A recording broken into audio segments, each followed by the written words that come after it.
The doctor said I died at 11:47 p.m. on a Thursday. My sister Victoria held my hand. My fiancé James stood by the door. My best friend Sophie was crying in the corner. They looked so sad, so heartbroken. Except I wasn't dead yet. Not completely. I could hear everything, every word they said, and what I heard changed everything. Finally, Victoria said, checking her watch, "God, I thought she'd never let go." James laughed, actually laughed. "How much longer do we have to pretend to care?" Sophie wiped her fake tears. "The will reading is Monday. Just hold it together until then." I tried to scream, tried to move, but my body wouldn't respond. And then everything went black. When I opened my eyes, I wasn't in a hospital anymore. I was in my apartment in Sydney, the one I'd lived in 5 years ago, before I moved to Berlin, before I met James, before everything fell apart. I looked at my phone, March 15th, 2020. 5 years. I'd gone back 5 years. My heart was pounding. This wasn't possible. People don't just travel back in time. This had to be a dream, some kind of coma, hallucination. But everything felt real. The coffee mug on my counter, the traffic noise from the street, the morning sun coming through my window. I walked to the mirror, and I looked exactly like I did 5 years ago. Younger, different haircut, no engagement ring on my finger because I hadn't met James yet. I sat down on my couch, trying to process what was happening. I died. I know I died. I heard them talking about dividing up my money, about how they'd been planning this for months, about how stupid I was for never suspecting anything. And now I'm back before any of it happened. I grabbed my laptop and checked the date again, March 15th, 2020. In 6 months, I would move to Berlin for work. That's where I'd meet James at a conference, where I'd introduce him to Victoria, where Sophie would become my business partner, where everything would slowly, carefully fall apart. Not this time. This time, I knew the truth, and I was going to make sure they all paid for what they did, what they were going to do, what they would have done. I spent the first week just watching, observing, making sure this was real. I worked at Henderson Financial in Sydney, investment consulting. I'd been there 3 years in this timeline. Good job, good pay, comfortable life. My sister Victoria lived in Melbourne. We talked twice a week. She was working as a real estate agent, struggling a bit financially, but she never asked me for help. She was too proud, or so I thought. 5 years from now, I'd learned that Victoria had been stealing from me for years, small amounts at first, then bigger. She had access to one of my accounts, a joint account we'd opened when our parents died. Emergency fund, she'd called it. By the time I died, she'd taken over $200,000. My best friend, Sophie, ran a small marketing agency. We'd met in university, been friends for 8 years at this point. I trusted her completely. 5 years from now, Sophie would convince me to make her a partner in my business, and then slowly push me out. Take my clients, take my ideas, take everything I'd built. And James, I hadn't met him yet, but I would. In exactly 6 months and 4 days at the Berlin Finance Summit, he'd seemed perfect, charming, successful, everything I wanted, except he wasn't real. None of it was real. James was a con artist. He specialized in women with money. Get engaged, gain their trust, slowly take control of their assets, and then, when the time was right, make them disappear. Victoria and Sophie helped him. They'd done it before. I wasn't his first victim, but I was supposed to be his biggest score, $3 million. That's what my estate was worth when I died. They'd split it 3 ways, already had it planned out. Except now I was back, and I remembered everything. I was sitting at my desk at work when it happened. My colleague, Derek, was talking about his weekend. Some boring story about his kids. I wasn't really listening. I was thinking about Victoria, about how she'd called me yesterday asking about my insurance policies. Casual question, just curious. She'd said, "Yeah, right. Curious about how much she'd get when I died." God, I can't believe I trusted her. After everything Mom and Dad left us, She still wants more. She's probably already planning how to steal from me. Derek stopped talking mid-sentence. What did you just say? I blinked. What? About your sister. About her stealing from you. I froze. I didn't say anything about my sister. Yes, you did. Derek looked confused. You said she wants to steal from you. That she's planning something. No, I thought that. I didn't say it out loud, but Derek heard it, clear as day, like I'd spoken directly to him. And that's when I understood I wasn't just sent back in time. I came back with something else. A power. A curse. Whatever you want to call it. Every thought I had, people could hear it, unless I actively concentrated on keeping them silent. My thoughts had become words. Automatic. Unfiltered. Honest. And suddenly, I realized exactly how I was going to destroy the people who killed me. I spent the next few days testing it, learning to control it. If I focused really hard, I could keep my thoughts private, but the moment I relaxed, they broadcast to everyone around me. And I could choose. I could aim my thoughts at specific people, make sure they heard exactly what I wanted them to hear. This was perfect, better than I could have imagined. Because here's the thing about liars. They hate the truth. They've built entire lives on deception. And the moment that truth comes out, everything crumbles. I was going to make them hear every truth they'd been hiding from. Every secret, every lie, every betrayal. And I was going to enjoy watching them fall apart. My first target was Victoria. I invited her to Sydney for the weekend, told her I missed her, wanted to spend some quality sister time together. She was suspicious. We weren't usually the type for spontaneous visits, but I insisted, even offered to pay for her flight. Money I don't have because you've been stealing it, I thought. But you don't know I know that yet. Victoria arrived on Friday evening. We went to dinner at a nice restaurant in Darling Harbor. Expensive, the kind of place she loved but couldn't afford. How's work? I asked, cutting into my steak. It's good, Victoria smiled. Really good, actually. I just closed a big sale. Commission should be great. Liar. You haven't closed anything in 3 months. That's why you need my money so badly. Victoria's face went pale. What? I looked up innocently. What? You just said. Victoria stopped. Her hands were shaking slightly. Did you just say I need your money? I didn't say anything. I ate another bite of steak. But Victoria heard it. I could see it in her eyes. The panic. The fear. I smiled. You okay, Vic? You look stressed. I'm fine. She grabbed her wine glass. Just tired. I let the silence sit for a moment. Then I let another thought slip. I checked the account. The one Mom and Dad left us. There's money missing. A lot of money. And I know exactly who took it. Victoria knocked over her wine glass. Red wine spilled across the white tablecloth.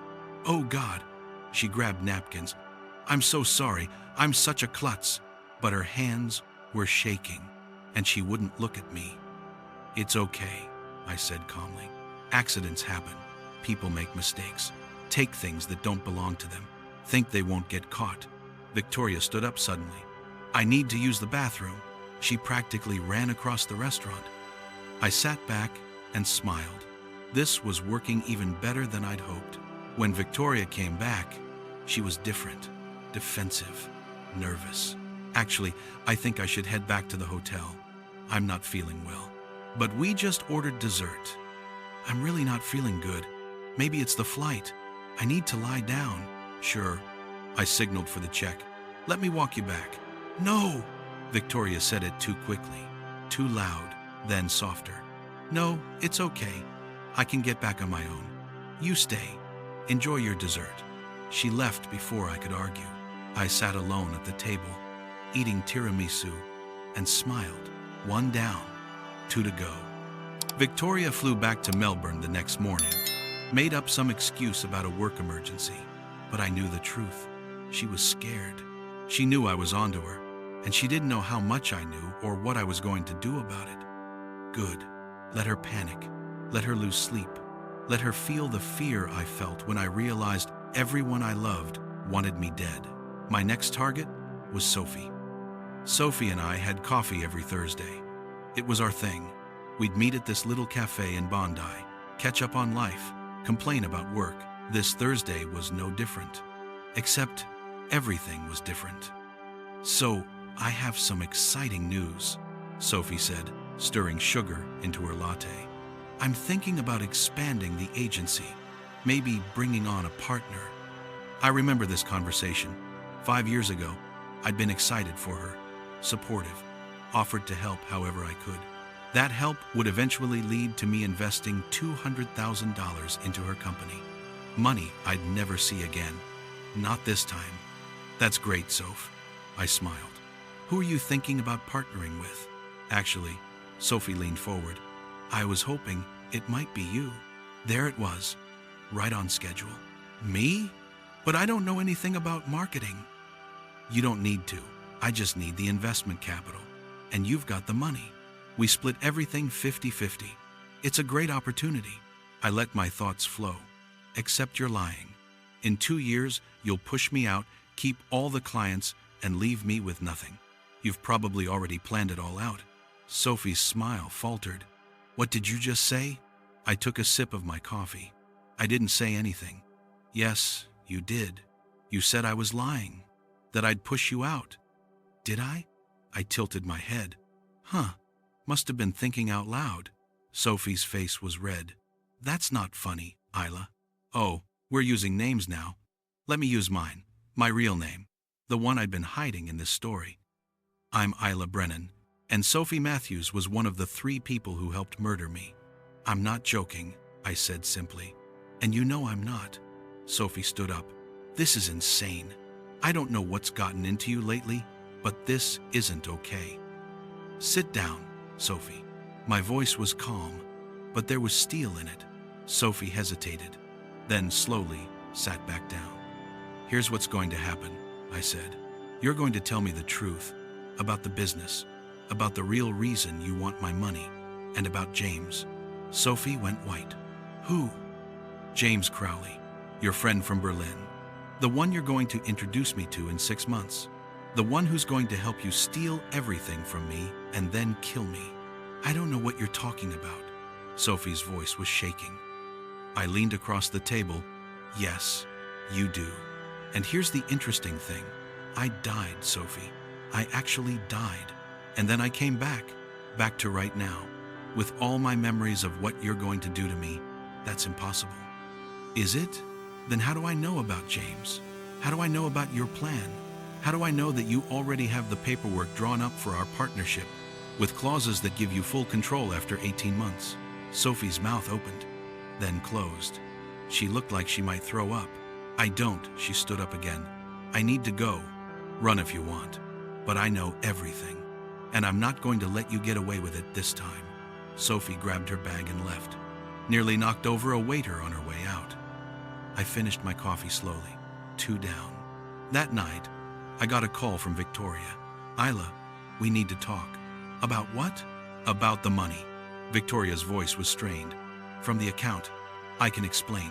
"Can you?" There was a long pause. "I was going to pay it back, I swear. I just had some expenses. The real estate market has been slow. I was going to replace it all before you noticed." $200,000, Victoria, over 3 years. That's not borrowing. That's stealing. How do you know it's that much? Victoria sounded panicked. "Have you been tracking it?" "Of course I have. It's my money." "Our money. Mom and Dad left it to both of us. And you took my half. And yours. You took everything." Victoria was crying now. "I'm sorry. I'm so sorry. I just didn't know what else to do. I was drowning. The debt was too much. I thought I could fix it. I thought..." "You thought I'd never find out. I kept my voice level. You thought you could just keep taking. And when I did find out, you were going to have me killed and take whatever was left." "What? Isla, that's insane. I would never..." "Yes, you would. You did. You helped Sophie and James plan the whole thing. You were there the night I died, Victoria, holding my hand, pretending to cry. While I heard you talking about splitting up my estate, there was silence on the other end of the line. Then Victoria hung up. I stared at my phone. Both of them knew now. They knew that I knew, and they were probably calling James right now, warning him, telling him the plan was blown. Good. Let them panic. Let them scramble. Let them feel the walls closing in. Because the final act was about to begin, and this time I was writing the ending. 3 days later, I bought a plane ticket to Berlin. I wasn't supposed to go for 6 more months, but I was done waiting, done being reactive. I was going to find James Crowley, and I was going to end this before it even started. I found him exactly where I knew he'd be, at a cafe near the Brandenburg Gate, his favorite spot. He came here every Tuesday afternoon. He was handsome. I'd forgotten that. Or maybe I'd tried to forget. Dark hair, blue eyes, the kind of smile that made you trust him immediately. That smile had killed me. I walked up to his table. James Crowley? He looked up, confused. Yes? Do I know you? Not yet. I sat down uninvited. But you will. In 6 months, you're going to meet me at a finance conference. You're going to charm me, make me fall in love with you, get engaged, and then you're going to kill me and steal $3 million with help from my sister and my best friend. James's smile disappeared. Who the hell are you? I'm Isla Brennan, and I'm the woman who came back from the dead to destroy you. I pulled out my phone and slid it across the table. On the screen was a photo, James with another woman, a woman I'd found through months of research in my previous life. Research I did after I started suspecting something was wrong. Her name was Helena. She'd been engaged to James 3 years ago, and she'd disappeared, officially listed as a missing person. But I knew the truth. James had killed her too. That's Helena Schmidt, I said calmly. Your last victim, the one before me. I found her family, talked to them, got all the details, police reports, financial records, everything. James's face had gone completely blank. You're insane. Am I? I leaned forward. Because here's what's going to happen. I'm going to the police. Today, I'm going to give them everything I have on Helena, everything I have on you, and on Victoria and Sophie. You have no proof. I have more than you think, and thanks to my special ability, I can make you confess. Right here, right now, I let my thoughts project. Tell me the truth, James. Tell me what you did to Helena. Tell me what you were planning to do to me. James opened his mouth, and the words came out. We drugged her, made it look like an accident, took all her money, and disappeared. His eyes went wide with horror. He clapped his hand over his mouth. But it was too late. 2 police officers were sitting at the table behind us. I'd arranged it, called them before I came, told them I had information about Helena Schmidt. They'd heard everything. James Crowley was arrested right there in the cafe. He screamed, denied everything, said I'd made him say it somehow. But in Germany, confessions hold weight, especially when backed up by evidence. Evidence I'd spent 5 years gathering in my previous life. Evidence I'd turned over to the police that morning. Victoria and Sophie were arrested a week later. Accomplices to fraud, attempted murder conspiracy. The charges kept adding up. They tried to claim I was crazy, that I'd manipulated them somehow, that none of it was real. But the evidence didn't lie. Bank records, emails, text messages between the 3 of them. Planning, scheming, discussing their previous projects. They'd done this before, multiple times, and now, finally, they were going to pay for it. I sat in the courtroom during the trial, watched them try to defend themselves, watched the lies crumble, watched the truth come out. Victoria cried, said she was sorry, that she never wanted to hurt me. Sophie stayed silent, refused to testify. James tried to charm the jury. That smile that used to make people trust him. But this time, it didn't work. This time, people saw right through him. They were each sentenced to 20 years. 20 years for what they did, what they tried to do, what they would have done if I hadn't come back. After the verdict, I walked out of the courthouse into the Berlin sunshine. I'd won. I'd stopped them. I'd saved my own life. But here's what nobody tells you about revenge. It doesn't feel the way you think it will. I thought I'd feel triumphant, powerful, victorious. Instead, I felt empty. Because yes, I'd stopped them. But I'd also lost 5 years. 5 years I could never get back.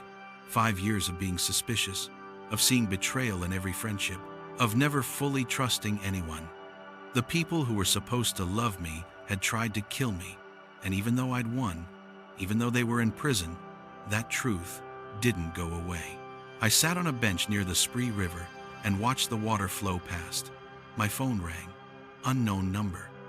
I answered. Hello? Is this Isla Brennan? Yes. This is Detective Morrison from the Sydney Police. I'm calling about your parents' case. My parents? They died in a car accident 7 years ago. That's what we thought.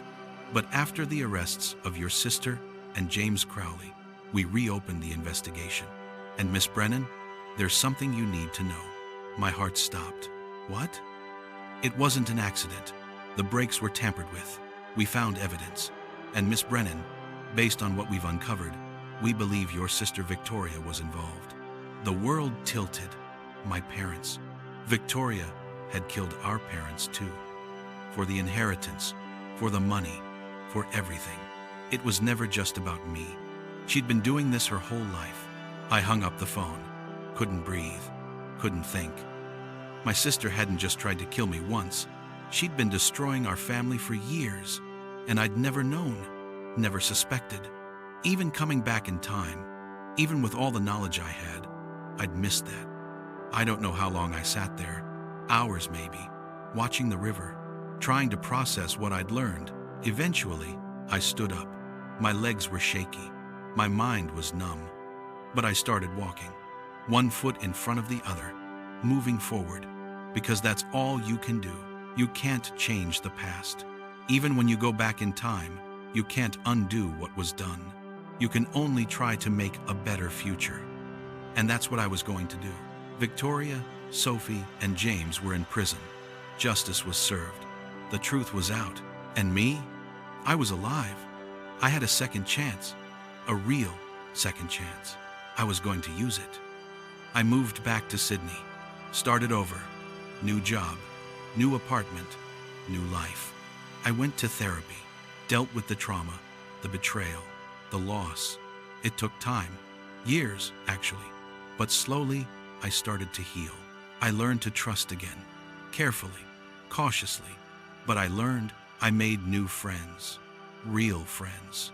People who loved me for who I was, not what I had. And eventually, I even opened my heart to love again.